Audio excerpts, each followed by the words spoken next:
March 5th, 1772. A noisy crowd filled Boston Commons to remember a fateful incident 2 years earlier called the Boston Massacre. Massachusetts leader Josiah Quincy recalled that night when 5 Americans were killed by British soldiers. Words cannot express the pain we felt when our streets were stained with the blood of our brothers, when our ears heard the groans of the dying, and our eyes saw the twisted bodies of the dead.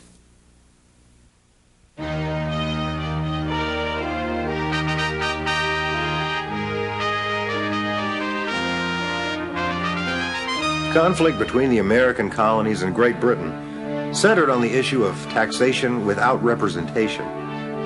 Since 1764, the 13 American colonies had resisted taxes such as the Sugar Act, the Stamp Act, and most recently, the Townshend Act.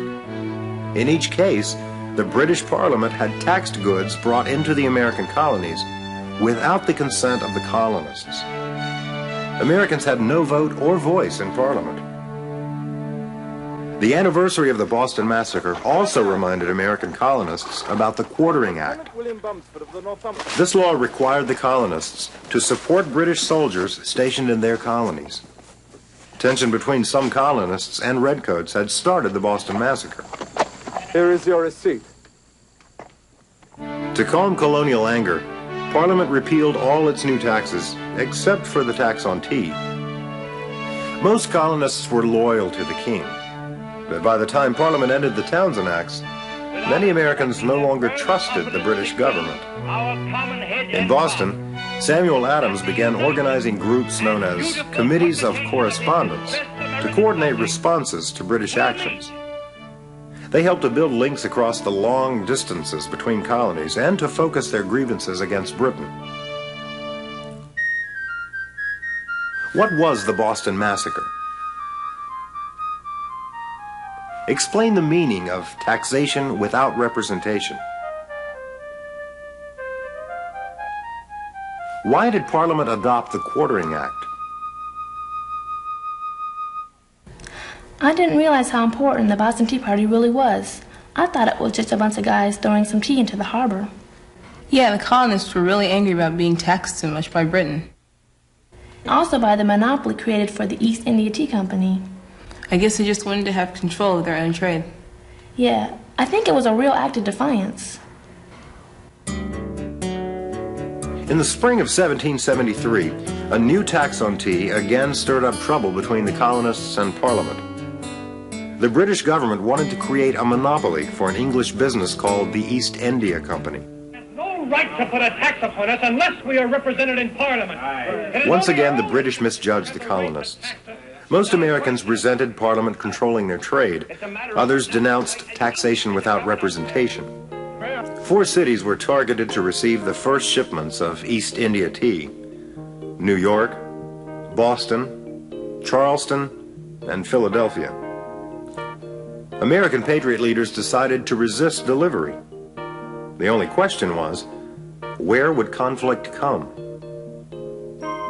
Not New York. The ships carrying the tea were late arriving. Not Philadelphia. The captain of the tea ship was persuaded to sail back to England. In Charleston, South Carolina, the tea was unloaded, stored, and later destroyed. The real showdown took place in Boston. On December 16, 1773, an angry crowd of over 5,000 people filled the Old South Church. 3 tea ships sat in Boston Harbor, but all efforts to send them back to England had failed.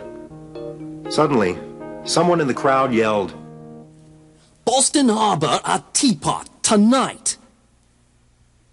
Soon, about 60 men quietly slipped out of the church. Dressed as Indians, they reappeared at the dock where the 3 tea ships were anchored. They boarded the ships and dumped 342 chests filled with tea into the Boston Harbor. Patriots called this the Boston Tea Party. The British Prime Minister, Lord North, called it treason. In the spring of 1774, town meetings were banned in Boston. the port was closed until all the tea was paid for, and 4,000 British soldiers arrived to put the city under military rule. Parliament stripped Massachusetts of the right to elect their own colonial government, and British officials and soldiers accused of a crime could be sent back to England for trial. Parliament then passed a new Quartering Act, giving British officers more power to house their troops in American homes. Colonists everywhere in America were furious over these new laws. They called them the Intolerable Acts. If Parliament could deny political liberty in Massachusetts, liberties everywhere were threatened. Committees of correspondence sprang into action. Letters flew from one colony to another, urging a new boycott on all British goods. Patriot leaders met in Philadelphia in September 1774. This gathering was called the First Continental Congress.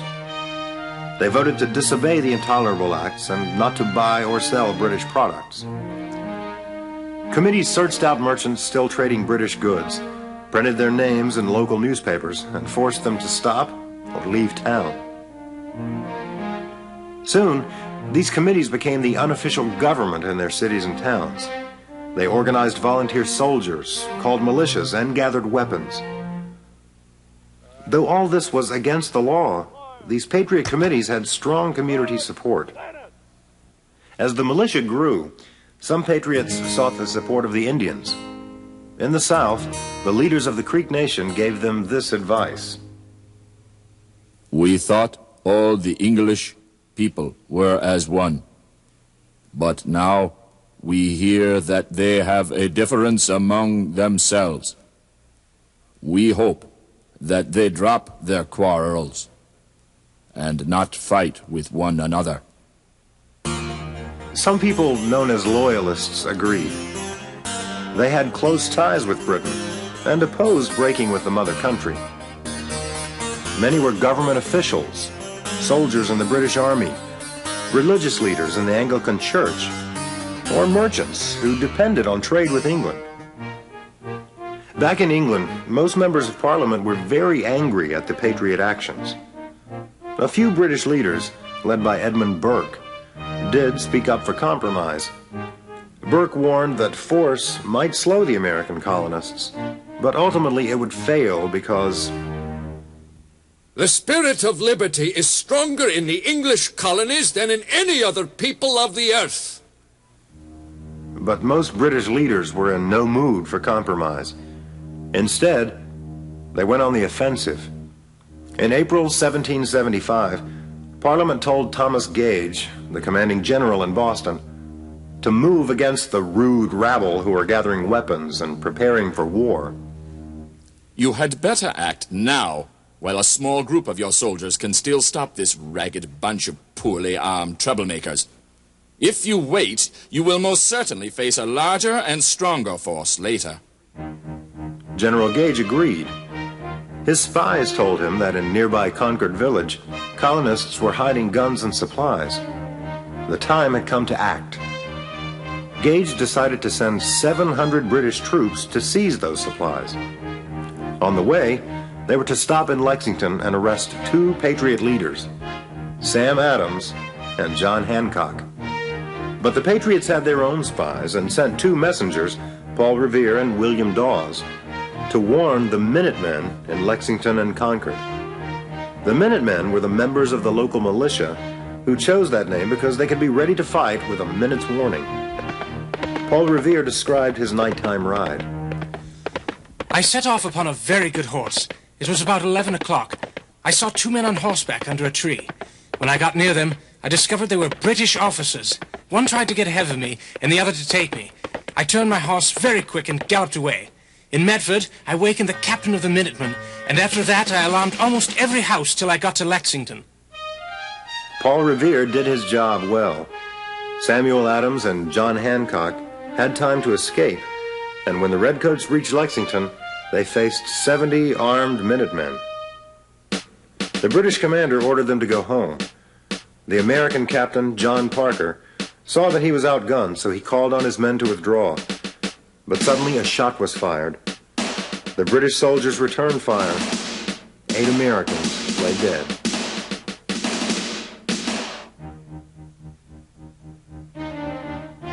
Quickly, the British moved on to Concord, 5 miles away, but the news from Lexington spread even faster. Other Minutemen grabbed their muskets and headed for Concord.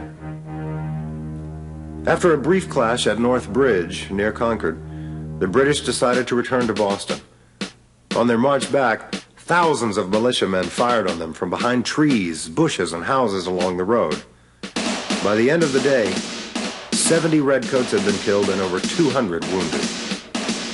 One British officer there would never forget the scene. The hills on each side of us were covered with rebels. A very hot fire came down on us without stopping. We at first kept marching in order. In return, their fire as hot as we received it. But when we came within a mile of Lexington, we began to run out of ammunition. Our soldiers became frightened and started to run instead of marching in order.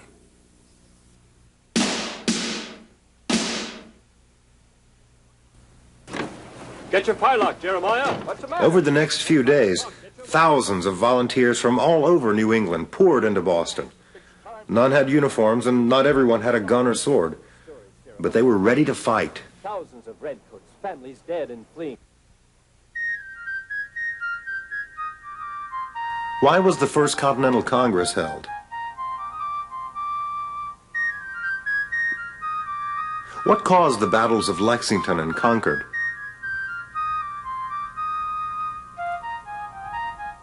Did General Gage's show of force succeed? Hi, Stacy. Oh, hi, Anna. Gosh, history. I didn't understand a word he was talking about today. Do you understand what the First Continental Congress did? Yeah, the First Continental Congress voted to disobey the Intolerable Acts passed by the British.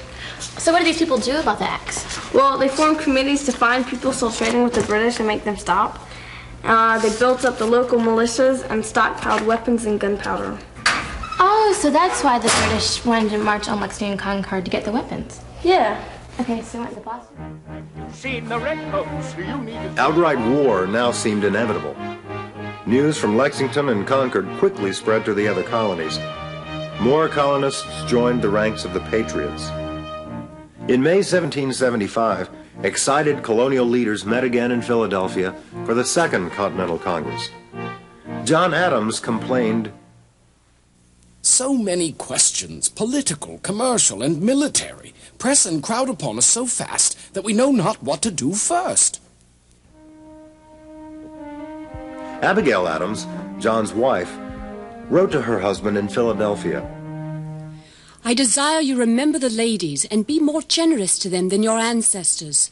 Do not put such unlimited power in the husbands. If attention is not paid to the ladies, we are determined to rebel. We will not be bound by laws in which we have no representation." Congress soon created a new American army and named a 43-year-old Virginia planter, George Washington, as commander-in-chief. Washington had won the respect of many Americans for his part in the French and Indian War. Now his tough job was to turn young farm boys into skilled soldiers. In fact, fighting had already flared again in Boston. The British tried to take control of nearby Charlestown. The Patriots dug in on a high point called Breed's Hill. British General William Howe ordered his men to take the hill from the Americans. Crowds of Bostonians climbed up on rooftops, in church steeples, and even on the masts of ships in the harbor to get a good view of the fighting. As drums and fifes played, the British soldiers marched up the hill in straight lines. Although the American soldiers had little training and few supplies, they did have one advantage. They were hidden in their trenches and could fire down on the British. Twice, the rapid and deadly fire of American muskets stopped the British from advancing. But as the British tried a third time to capture the hill, the Americans ran short of ammunition, forcing them to retreat. When he heard the order, one young volunteer said, "I jumped over the walls and ran for about half a mile. Well, all about me, the balls, they flew like hailstones, and cannons roared like thunder." This battle was called Bunker Hill, named for a hill close to where the fighting actually took place. Although it was a British victory, they did not celebrate. The Americans showed that they could stand up to the mighty British Army. Rhode Island patriot General Nathaniel Greene was pleased with the American performance. I think we have little reason to complain. I wish we could sell them another hill at the same price. Thanks to Bunker Hill, many more Americans began to think that independence might really be won. But not all the Patriot soldiers were equally excited by the American victories. African-American Prince Whipple told his master, "You are going to fight for your liberty, but I have none to fight for." I can't imagine what it would have been like to be a delegate in Continental Congress. Well, I guess it would have been pretty tough. How so? Well, the British needed money and they wanted to get it from the Americans. But the Americans had no representatives in Parliament. So that's what they mean by no taxation without representation. Yeah. Despite the bloodshed, most Americans still hoped that a permanent break could be avoided. But as they wished for peace, the Patriots also prepared for war. The Second Continental Congress continued its work, building an army, finding new trading partners in Europe, and printing money to buy military supplies. Then, in January 1776, an English customs agent who had lived in America for only 2 years wrote a powerful pamphlet that changed the minds of many Americans about independence. The man was Thomas Paine, and his pamphlet was called Common Sense. Within 3 months, 120,000 copies had been sold, a huge number for those days. Thomas Paine said that Britain had taken advantage of the colonies and that America would actually be stronger once it was independent. I have heard it said by some that since America prospered because of her ties to Great Britain in the past, the same is necessary for her future happiness. Nothing can be more wrong. I say that America would have done just as well if no European power had noticed it. There will always be a market for American goods as long as eating is the custom in Europe. Thomas Paine's common sense seemed like perfectly good sense to many Americans. By the spring of 1776, British authority in the colonies was collapsing. Royal governors sailed for home. The Second Continental Congress asked the colonies to write new constitutions to govern themselves. On June 7th in Philadelphia, a Virginia delegate to the Second Congress, Richard Henry Lee, made a daring proposal. These united colonies are, and of right ought to be, free and independent states. With these words, the final countdown to independence began. A committee was appointed to write a Declaration of Independence. The committee included some well-known patriots, John Adams, Ben Franklin, and Thomas Jefferson. The committee gave the job of writing the Declaration to Thomas Jefferson. The 34-year-old Virginia lawyer was one of the youngest members of the Congress, but he was known for his fine and forceful writing style. In a letter to a friend, John Adams explained why Jefferson was chosen. You may wonder why so young a man as Mr. Jefferson was picked to head the committee for writing a Declaration of Independence. Mr. Jefferson came into Congress with a reputation for literature, science, and a happy talent for writing. Though he did not talk much in Congress, he was so prompt, frank, and decisive in committees and conversation that he soon seized upon my heart, and I gave him my vote. Adams' opinion of Jefferson proved to be correct. On July 2nd, Congress voted for independence and reviewed Jefferson's work. The Declaration has 3 main parts. The first part, or preface, declares that all human beings possess unalienable rights, rights that cannot be taken away. We hold these truths to be self-evident, that all men are created equal, that they are endowed by their Creator with certain unalienable rights, that among these are life, liberty, and the pursuit of happiness. The middle section tells why the colonists are angry at King George III. It accuses the king of trying to destroy representative government, of taxing the people without their agreement, and of cutting off colonial trade. Finally, the document declares the former colonies independent from Mother England. Late in the afternoon of July 4th, 1776, Congress approved the Declaration. Americans found many ways of celebrating their nation's birth. Pulling down statues of George III was popular. About 1 month later, 56 members of Congress assembled to sign the Declaration. After placing his name on the Declaration, Franklin warned, "Now we must all hang together, or we shall all hang separately." The long road to independence began in 1763 at the end of the French and Indian War and ended in Philadelphia with Jefferson's Declaration of Human Rights. Along the way, Americans found themselves growing apart from the mother country because of the vast distance across the Atlantic Ocean and between colonies, differences in religion, countries of origin, languages, and ways of making a living. They also grew apart as they established their own representative legislatures. After the French and Indian War, the colonists resented the Proclamation of 1763 and the Currency Act, Britain's trade policies, including the Sugar Act, Stamp Act, Townshend Act, and Tea Act. The colonies resisted these taxes through boycotts and other forms of protests because they considered them forms of taxation without representation. The colonists also resented the British decision to station troops in their cities and towns, called the Quartering Acts. Resentment against this act flared in the Boston Massacre. The Boston Tea Party was Boston's response to the tea tax and led to the Intolerable Acts, the first battles of the war, and the decision to sign a Declaration of Independence. It would take a long and bloody war to make Jefferson's words a reality. The American Revolution signaled the birth of the first new nation in modern history and a symbol of hope for our country and for people seeking freedom ever since.